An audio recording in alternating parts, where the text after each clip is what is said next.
والله يعلم ما تسرون وما تعلنون 19 અને તમે જે કાંઈ છુપાવો છો તથા જે કાંઈ જાહેર કરો છો તેને અલ્લાહ જાણે છે.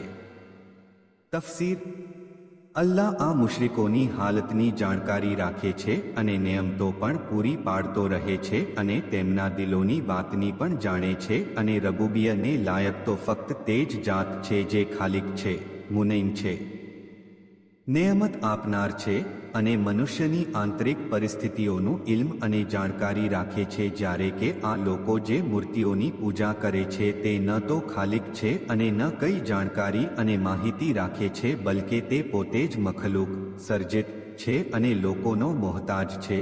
તે પોતે કંઈ કરી પણ શકે નહીં, બધી જ વસ્તુમાં કોઈના મોહતાજ હોય છે.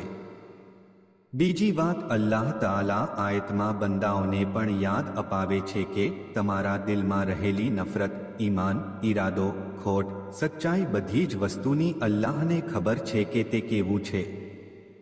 લોકોને દેખાડવા માટે છે કે હકીકતમાં સાચું છે. અને જે કામ અને અમલ તમે ખુલ્લેઆમ કરો છો તે પણ અલ્લાહની નજરમાં છે. હકીકતમાં ઇબાદત, નમાઝ, નેક અમલ અને સારા કાર્યોમાં નિયત સૌથી મહત્વની છે. જો નિયત સારી તો બધું સારું અને જો નિયત ખરાબ તો બધું ખરાબ.